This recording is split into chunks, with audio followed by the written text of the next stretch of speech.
Assalamualaikum warahmatullahi wabarakatuh. Kembali lagi kawan di Legenda Catur Dunia. Grand Chess Tour 2025 melanjutkan seri keduanya kawan untuk tahun ini dengan bertajukan Super Bad Chess Classic Romania 2025 yang diikuti oleh 10 Grandmaster. Antara lain juara dunia Domara Djokovic, Fabiano Caruana, Nordibek Abdussatrov, Pragnananda, Alireza Firoza, Wesley So, Levon, Jan-Christoph Duda, Maxim Lagrave, dan Daniil Bogdan. Dan sudah memainkan game pertama permainan klasikal kontrol waktu 90 menit kawan. Dan untuk seri kedua ini memperebutkan hadiah sebesar 350.000 US dollar kawan. Dan di babak pertama hasil-hasilnya sebagai berikut. Ada dua papan yang berakhir menang kalah kawan, yaitu partainya Wesley So menang atas Daniil Bogdan dan Alireza menang atas compatriotnya Prancis Maxim Lagrave kawan. Game yang akan kita ulas ini tentu permainannya Alireza Firoza di game pertama menghadapi senior di Prancis Maxim Lagrave. Sebelumnya Alireza ini merupakan pecatur asal Iran karena mungkin ada kesulitan di Federasi Iran kawan, jadi dia pindah ke Prancis kawan. Alireza pegang putih. Dia bermain dengan pion raja, pion E4. Sepertinya ingin bermain dengan pembukaan Italia kawan. Tapi Maxim memilih permainan Sicilia. Ya kalian tahulah ya, Maxim ini adalah pemain Sicilia. Kuda F3 tidak dengan pion D6 dan berlanjut dengan pion A6, kuda F6, knight dove kawan. Tapi memilih variasi Prancis. Orang Prancis memilih variasi Prancis. Dan tahu betul bahwa Maxim ini kuat dalam permainan Sicilia. Alireza tidak ingin melanjutkan ke bentuk Sicilia umumnya kawan, bermain dengan pion D3 saja. Nah, pion D5, selanjutnya menteri ke E2 untuk perkuat peta E4. Jika terjadi jual beli di sini kawan, ya ambil balik menggunakan pion, tetap pion bisa kontrol peta pusat. Dan juga untuk menghindari pertukaran yang lebih dini. Kuda F6 lanjut Maxim dan Alireza merubah ke bentuk permainan King's Indian Attack sekarang dengan Fianchetto sayap raja pion G3. Ada kuda J6 lanjut MVL, setelah gajah G2 ada gajah E7, kemudian menyisir lewat sisi menteri pion A4 untuk menghentikan potensi laju pion hitam di sisi menteri kawan. Pion B6 saja dimainkan oleh Maxim dan Alireza langsung rokade di langkah ke-8-nya. Setelah gajah B7, Alireza di sini berpikir agak sedikit lama kawan. Ada aja yang menantang pagi-pagi. Tahu adminnya lagi online ini ya. Ada yang menantang game. Enggak lah. Stop dulu. Nanti siang aja.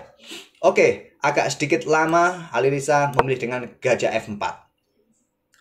Dan pion H6. Pion H4. Menghentikan laju pion G5 kawan. Akhirnya Maxim rokade pendek juga. Di sini pion E5. Ganggu kuda. Kuda mundur ke H7. Dan Alireza bermain dengan pion C3. Untuk perkuat peta D4-nya kawan, siap dorong mungkin pion D4, jual beli di peta D4. Maxim angkat menteri ke D7 dan Maxim sudah menyelesaikan tahap pembukaannya. Dua benteng saling terkoneksi, raja sudah rokade, menteri sudah aktif naik. Benteng E1 terlebih dahulu dari Alireza, kemudian di sini benteng AE8 dan pengembangan kuda BD2. Akhirnya juga Alireza menyelesaikan tahap pembukaannya di langkah ke-14. Semua perwira sudah berkembang kawan. Dua benteng sudah saling terkoneksi, menteri juga aktif, raja sudah rokade, dan kita masuk ke permainan middle game sekarang. Nah, di poin ini ada beberapa langkah yang disarankan oleh engine, seperti menutup permainan di sisi menteri dengan pion A5 atau gajah A6 mengincar pion D3 ini kawan. Maxim memilih cara yang lain untuk membongkar permainan lewat sisi raja, pion F5 dia mainkan N-Pazen. Ambil balik oleh gajah kawan. Dan seperti yang kalian lihat di sini, hitam sepertinya akan punya masalah pada pion E. Coba lihat, pion terbelakang. Dulu saya menyebutkan pion yang tergantung. Beda lagi kawan, pion tergantung nggak seperti ini. Ya istilah ini backward pawn ya. Pion terbelakang. Ada gajah H3. Coba lihat, mendapatkan begitu banyak tekanan kawan. Pion E6 ini. Tapi ada pion G5. Kalau sekarang chop kawan, ya ambil ya, chop, ambil, ya kalian nggak punya kompensasi yang cukup dari pengorbanan gajah ini. Jadi di sini pion pukul pion G5 terlebih dahulu, pion ambil balik pion G5.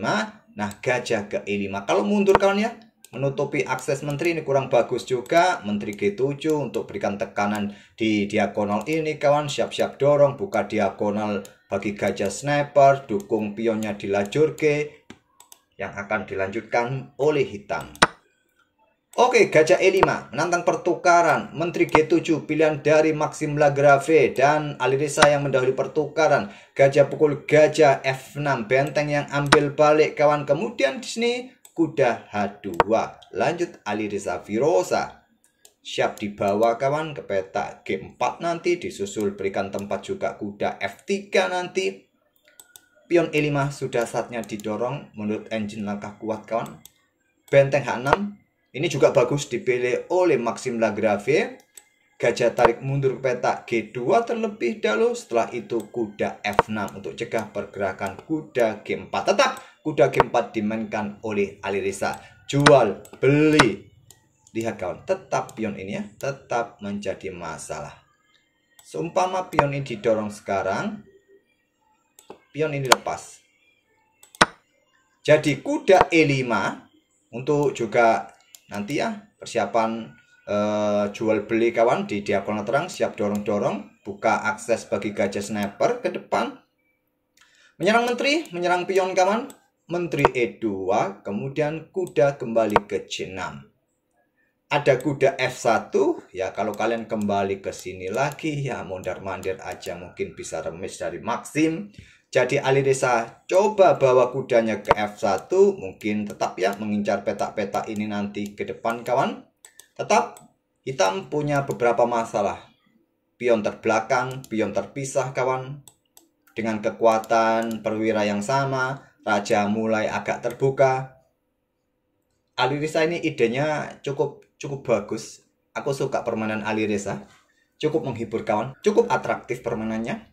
Dan pion G4. Pion A5 tantang Alireza ingin bongkar lewat sisi menteri sekarang karena di sini terjadi kebuntuan. Ya bisa saja kalian melangkah kuda H2 tapi ada benteng G6 juga kuda kalian sudah nggak bisa ngapa-ngapain. Atau jika kalian melangkah kuda ke E3 tetap targetnya di sini maka bisa di atau juga targetnya di sini kawan ya. Maka kuda ini ke E5. Jadi tidak ada kombi seperti ini nanti kawan. Alireza memilih dengan pion A5 saja. Membuat langkah pengorbanan kawan. Ditolak. Kenapa nggak diterima di sini?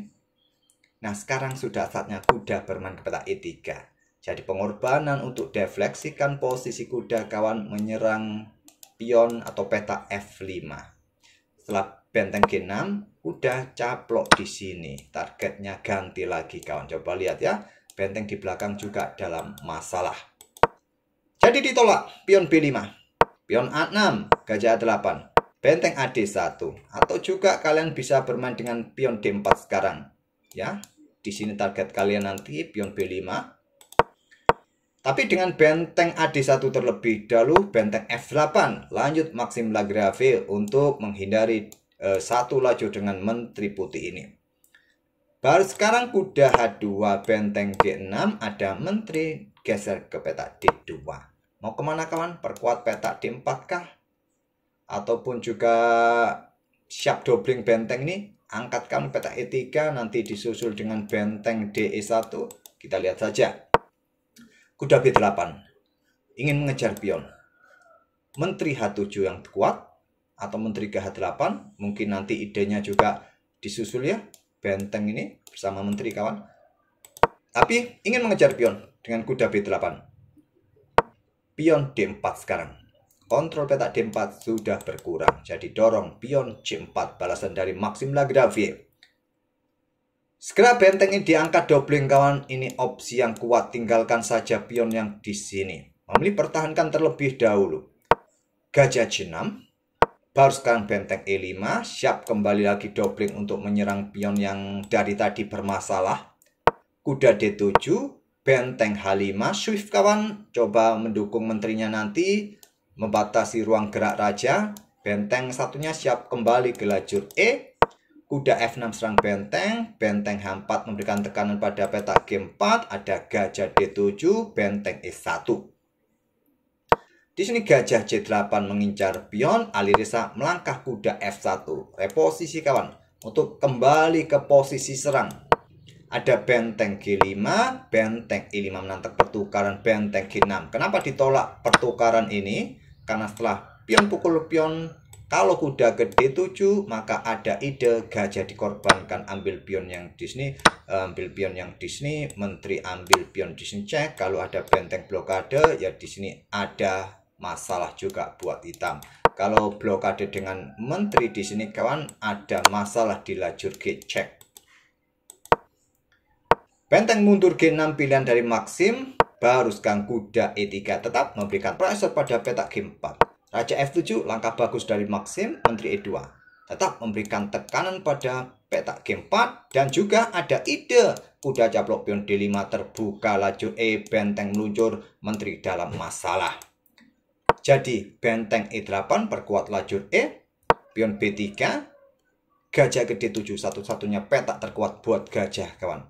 Tapi memilih ambil pion A6 seperti yang ditunjukkan garis biru, menteri A2 merupakan langkah terkuatnya buat putih. Alireza dengan pion B pukul pion C4 terlebih dahulu, pion B pukul pion C4, baru sekarang menteri A2. Dan gajah cukup pindah ke petak B5 merupakan langkah terkuatnya. Kalaupun ada menteri cek di sini, kalian tinggal kembali mundur. Dan kalau ada serangan pada gajah, mundur ke D7, sudah ada para perwira yang lain masih bisa backup. Maxim blunder dengan gajah C8-nya dan pengorbanan kuda dari Alireza. Langkah brilian pertama kita dapat di game ini kawan, kuda caplok pion D5. Dan diterima oleh Maxim. Kalau kalian mundur saja, anggap contoh ya, mungkin bermain dengan pion A6 supaya nggak dicaplok oleh menteri. Mungkin kalian bermain seperti ini. Ya putih akan melakukan pertukaran, toh tadi juga mendapatkan pion. Benteng ambil balik. Nah coba lihat kawan, ini juga sangat berbahaya ya. Kalau menteri yang ambil balik di sini sama juga ya, atau ambil pion di sini terlebih dahulu. Pokoknya sudah ribet, sudah hancur lebur, sangat lemah konstruksi permainan hitam di posisi ini. Jadi diterima, bukan menggunakan kuda tapi menggunakan pion kawan. Pion ambil kuda D5 dan menteri A7 cek. Blokade dengan gajah, baru gajah ambil pion D5 cek lagi kawan. Diambil menggunakan kuda. Kalau raja mundur ke sini, petak 8, menteri C5 cek. Blokade dengan benteng di sini kawan. Nah, benteng ikut bermain cek. Repot juga ya, repot juga. Pokoknya sudah repot kawan. Menteri ambil, benteng di sini juga jatuh, ya wassalam juga. Oke, kita kembali lagi kawan ke permainan aslinya. Memilih kuda ambil gajah D5, menteri ambil gajah D7, kuda E7 blokade. Sekarang benteng F5, benteng F6 blokade. Di sini benteng ambil pion G4, menteri H8, benteng pukul benteng F6, raja ambil, benteng H4, Maxim menyerah di langkah ke-51. Apabila tadi kita sempat melewatkan pengorbanan nggak diterima, kalau diterima dengan cara seperti tentu benteng pukul benteng. Nah, menteri jatuh. Kalau di sini benteng pukul benteng yang di sini, tentu benteng yang di sini jatuh kawan. Cek. Nah, modal kalian kurang untuk menghadapi menteri. Ups, sorry. Nah, di poin ini setelah menteri H8, setelah benteng pukul benteng, raja ambil, benteng H4, Maxim menyerah. Kenapa? Karena posisi menteri bisa jatuh. Kalau kalian ambil, menteri jatuh. Kalau kalian geser, anggap contoh tetap ya, mengawal benteng-benteng kalian ini kawan, maka benteng F4 sama juga. Kalian bergerak ke sini pun, anggap contoh petak G8 ya. Tetap kawan. Di sini cek, anggap contoh lari ke sini ya, tetap ya cek ya sini, sama jatuh juga. Oke, tak perlu kita otak-atik variasi yang lain, tetap menteri ini bisa jatuh kawan di langkah berikutnya, ataupun juga potensi skakmat ada di situ. Oke, itulah permainan Alireza Firoza versus Maxim Lagrave di game pertama. Superbet Chess Classic Romania 2025. Semoga bisa jadi pelajaran kalian dalam pembukaan Sicilia yang bisa kalian transposisi ke bentuk King's In dan Attack kawan. Dan kita akan bertemu di video-video berikutnya. Terima kasih. Wassalamualaikum warahmatullahi wabarakatuh.